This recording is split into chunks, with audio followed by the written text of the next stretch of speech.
بسم الله الرحمن الرحيم. الحمد لله رب العالمين، ثم الصلاة والسلام على أشرف المرسلين سيدنا محمد وعلى آله وصحبه ومن اهتدى بهدي إلى يوم الدين. رب اشرح لي صدري ويسر لي أمري واحلل عقدة من لساني يفقه قولي. وحان سلام يا قدومك لوضع أقل قدوميها قلها شعبك يكوحي نديسة يقدوميها aqalka sare iyo ku-xigeenadiisa dhammaan xildhibaanada sharafta iyo ciziga badan ee halkan fadhiya howlwadeennada saraakiisha amniga saxaafadda qaybaha kale ee halkan nala wada jooga murashaxiinta madaxweynaha jamhuuriyadda federaalka Soomaaliya kolleegayga saaxiibaday oo ayaguna goobta jooga khudbooyinkooda jeedinaya waxaan dhammaantiin idin leeyahay السلام عليكم ورحمة الله وبركاته. سلام كدب مدنيال يمروين مانتا ومالين تاريخية حليادي الصومالي ذا سومريي كالجور كاها حل كمدة وصومالي ذا أي دورنا يسوه هجانكي هجامين لها أفرت السنة الصوص عطا حل أي خطبوين كيسا ياركتيدي سيد جيسان يسوي أنو مقعيق وادقران إنسان عبد القادر شيخ علي شيخ إبراهيم باللي يراهدان ناس بغداد اللي يراهدان والله مضنا يال يمروين إن أنو ما أنت إسكسو تاجو ونسكو شرحه حلكة مدحوين النمذج الجمهورية الفدرالية الصومالية يقول ما يسنكلفين إن أن دون يو كلية مقع كهل أما نولل كرادي waxay u kalifay oo aan u soo raadiyay waa in aan dareemay in ay caynowday ama waajib ugu noqotay in aan raadiyo xilkaas asaga wuxuu yiri nabiyullaahi yuusuf alayhi salaam markii uu ninkii boqorka ahaa u yimid ij'alni ala khazaa'in al-ardi inni xafiidun alim wariidi buu yiri maaliyada nin aaminaan ahay aqoonna u leh waxa weeye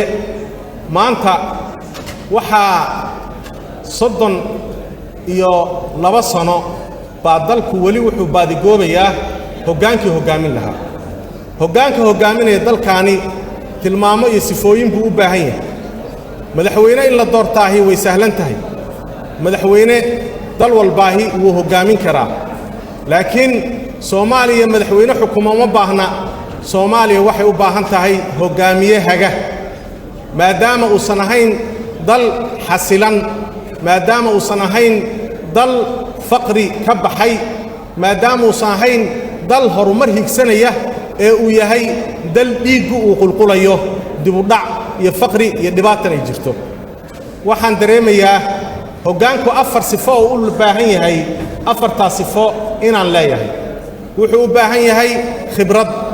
waxaan u malaynayaa inta tartamaysa ninka ugu khibrad badan baan ahay 16 sano oo khibrad dawladnimo ah oo xariira oo qaybaha kala duwan si jaranjara ah laga soo bilaabo maamul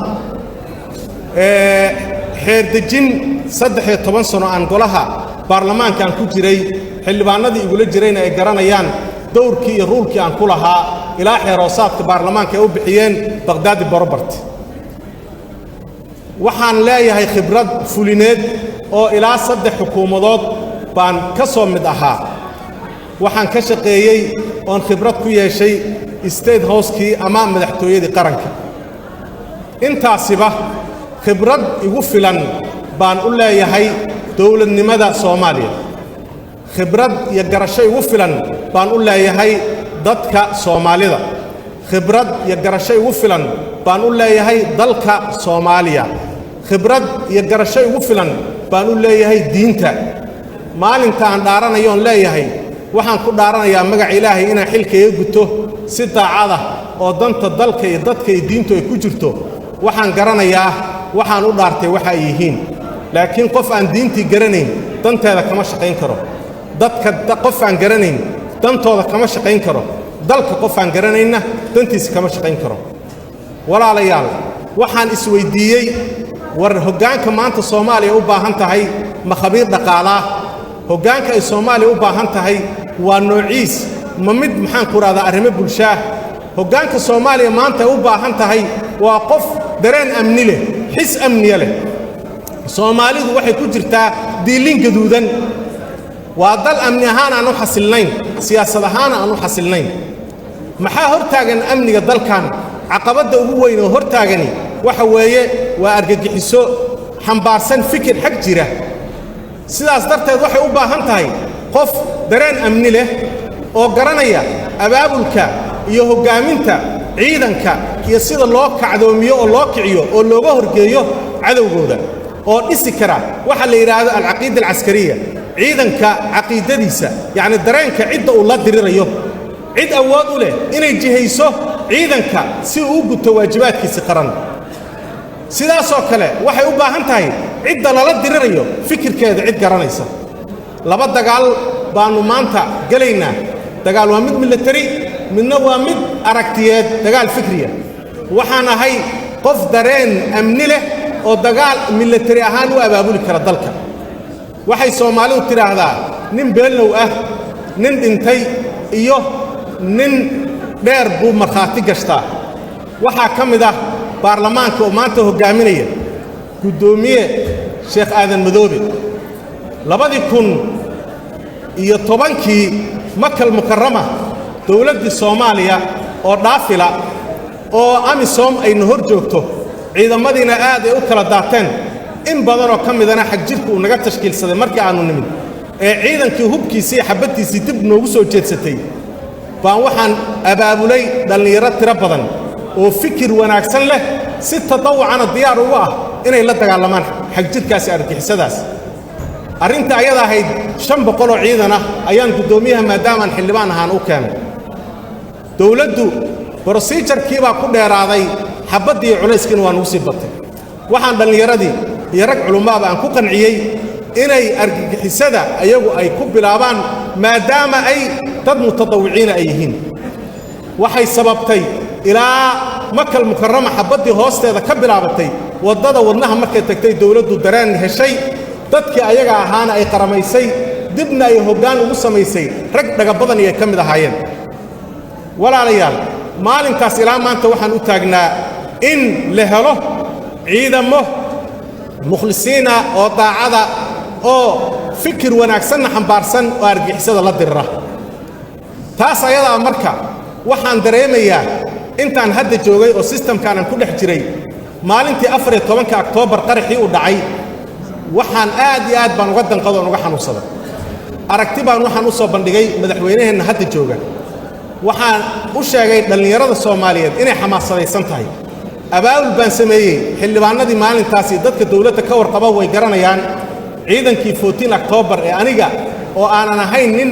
askariya ama mas'uuliyad amni haya ee xildhibaana si tadawucnimo aan sugu xilqaamay waxay noqdeen kuwa shanta buunda ee baabuurta waaweyn sidii 14 Oktoobar lagu qarxiyay laga soo gudbin jiray kuwa hor istaagan ilaa maanta ayay noqdeen xoreeyayna tan iyo markay inta la mid ah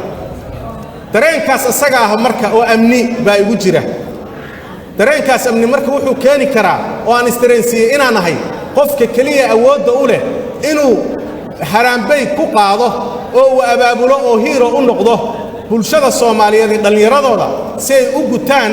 waajibka amni ee qaranka ka saaran ayna uga xoreeyaan dalkooda argagixisada sidaas oo kale waxaan khibrad buuxdaan u leeyahay wiilka yarka ee Soomaaliga ee maskiinka ee hooyadii ay gablamayso ee miinada dhexda intii loogu soo xiro asaguna adduunna dhaafaya aakhirana naar tagaya dadka la joogana sajaranaya wiilkaas asaga ah ma waxa nala diriraya waa wiilka fikirka la xambaarsiiyay waxaan ahay khabiir aad iyo aad caalamiyan u yaqaana daraaseeya garanaya wax badanna ka qora fikirka argagixisada caalamiga iyo sida afkaarta loo daaweeyo takhasus baan ku leeyahay arintaas ayada waxaan dareemayaa marka baahida maanta Soomaaliya ay qabtaan ugu weyn inay tahay horta waa amni caqabadaha ugu horeeya ee amniga hortaaganna inuu yahay argagixisadaas ana maanta abaabuli karo sidii looga hortagi lahaa military ahaan iyo fikri ahaan waxa looga hortagi karaa iyo cidda ka hortagi kartaa waa culimada Soomaaliyeed maadaama dadka lagu shubay diin khaldan fikir khaldan laga been sheegay diintii qof aanan garanaynin diinta ama takhasus aqoon aan u lahayn lama maxaan ku rajaalanji garayn karo ama kama hortagi karo fikirkaas xag jirka anigu waxaan ahay waad garanaysaan Soomaalidu afkaar kala duwan bay culimmadoodii qabtaa madaaris kala duwanna way yeelatay madaaristaas ayada qofkii isku keeni lahaa baan ahay saan uga horkeeyo halkan fikiro laynaya waad ogtihiin culimmada Soomaalidu nooc walba ay tahay hal qoriba ku soo jeeda hal mid baana dilaya hadday salafiyan noqoto hadday suufiyan noqoto dhammaan waad garanaysaan Sheekh Abdulqaadir Gacami baa lagu dhex diray masaajid dhexdiisa Sheekh Dr. Ahmed baa lagu diray Boosaaso Sheekh Bashiir Ahmed Salaad baa dhowr jarmiino loogu xiray waad garanaysaan Sheekh Dr. Abdinaasir baa ugu dambeeyay la dilay raggaasoo dhani waa indhihii fikirkii ama tayaarkii salafiga ahaa ee saxwada islaamiga dalkan indhaha u ahaa miyay nimankaasi u hambaynayaan waa may waad garanaysaan tayaarka suufiga ee dalka quburahoodii iyo maraakiskoodii iyo xarimahoodii waxa ay shabaab ka sameeyeen dadkaas ayaga ahi waxay u baahan yihiin maanta way wada bisil yihiin cid hal meel inta isku keento kalsoonidooda dhisi karta biriijna waa abuuri karta haddaan ayagaas ku guulaysanana inaan isku keenno oo hal dhinac u jeedinnana waxaan awoodi karnaa nin idilayaa nin igama darnee kuwa laynaya ee maqaasidii shariicada baabi'inaya inay isku dhinac ka noqdaan walaalayaal anigu maanta waxaan isleeyahay inaan ahay hogaamiyihii waqtigan loo baahnaa waxaan ahay dadka ugu da'yar dadka sharaxan baan ka mid ahay isla markaana qofka ugu khibradda badan baan ahay haddaan markaas ayadaa hoggaanka dalka ilaahay ugu guuleeyo oo aad go'aankeedii aad gaartaan waxaan rajaynayaa inaan isgoyskan 30 iyo dhowrka sano laga dhex bixi laayahay inaan ka saaro oo dalku u baxo bannaan u baxo oo wadadii weynay oo cagta u saaro maadaama caqabadaha ugu weyn kuwaas ayaga ay yihiin waxaan aan doonayaa in xildhibaanada sharafta badani ay hoggaanka dalka ay raadiyaan baadi baa nagu wada jirta waxaan idin leeyahay hoggaanka dalka yaan laga raadin 20% 60 ilaa maanta Soomaalida baarlamaankiina halkaan fadhiyaay 20% ka mid ah baa hoggaanka dalka soo haysay 80% kalena hoggaanka dalka ma aysan haynin kaannu waxaad u malaysaa inay tabaqad siyaasadeed ay jirto oo cadaalad siyaasadeed dalka aysan ka jirin waxaa abuurmay marka tabaqad siyaasadeed dadkii inay kala noqdaan second class citizen iyo first class citizen inay kala noqdaan in 80% laga raadiyo hoggaanka baa mathematic ahaan ama xisaab ahaan fudud intii laga raadin lahaa 20% laakiin anigu waxaan qabaa 100% ha laga raadiyo waxaad ogtihiin hoggaanadii dalkan soo maray waxay ku hoggaaminayeen ama ay ku halgamayeen magac Soomaalinimo qabiilku ma aysan hoggaaminayn 80% bay ka mid ahaayeen Sayyid Abdullah Hassan iyo Ahmed Guray iyo Sheekh Bashiir iyo maxaan ku raaddaa Sheekh Xasan Barsane iyo Sheekh Ibrahim Biimaal iyo raggii maxaan ku raaddaa ama isticmaar la halgamay ama ka hor sii halgamay dadkii fikriga ruwaadul fikri dalkan ahaa sida Sheekh Cabdiraxmaan Zaylici Sheekh Ways al-Qaadiri Sheekh Cabdiraxmaan Suufi Sheekh Abubakar bin Xidar iyo Sheekh Mawlana Cabdiraxmaan iyo raggii aqoon-yahanada ahaa ama fikirka hoggaaminayna 80% ka ahaayeen 20 ilaa 60 hoggaanku ku koomay ma aysan ahayn waxaad garanaysaan saxwada islaamiga ay maanta jirta ayaguna sidaas oo kale inay ahaayeen waxaan maanta aan doonayaa in Soomaalidu ay hesho cadaalad siyaasadeed ay maxaan ku raada ay hesho kuraasta hoggaankana loo sinaado aniguna waxaan isleeyahay inaan ahay hoggaamiyihii maanta Soomaaliya badbaadin lahaa kana saari lahaa marxaladda ay marayso toobiyahana cagta u saari lahaa amnigooda iyo xasiloonidoodana ka shaqayn lahaa waxa iigu muhiimsan oo aan qabanayana waa arrintaas ayada oo ah horta amniga dalka inaan meel dhigo amni haddii la helo maxaa ku xigaya in axsaabi timaado doorasho qof iyo cod la helo xasilooni siyaasadeed ayadana ay timaado waxaan khibrad u leeyahay oo aan garanayaa muddo ka soo shaqeeyay shuruucda dalka in badanna aan dul fadhiyay oo aan maxaan ku raaddaa aan daraasaynay dastuurka si sahlan bay u sahlan tahay in dastuurka la dhammaystiro sidoo kale waxa xanuun iyo igu haya hameen iyo maalin duruufta dhaqaale ee aadka u foosha xun ee Soomaalida haysatay faqri waxaan xoogga saarayaa ayadoo aanan lahayn marxalad horumarineed buu dalku marayaa waayo horumarku waa darajada saddexaad ee dawladnimo waxa ugu horeeya amniga iyo xasiloonida siyaasadeed sidaas darteed waxaan laakiin loo baahan yahay dhiig joojin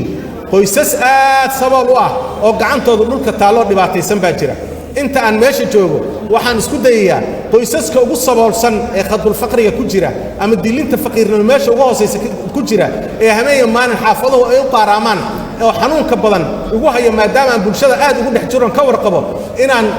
يعني 20,000 إلى 25,000 qoys xilkan hadduu alle ugu guuleeyo dhowrka sano aan joogo aan ka soo saaro si ay kor ugu soo kacdo nolosha dadka aad iyo aad baad u mahadsantihiin waxaan rajaynayaa codkiina inaad siin doontaan dareenkeena aad ila wadaagi doontaan hoggaankan haybinaysan aan noqon doono wassalaamu calaykum waraxmatullaahi wabarakaatuh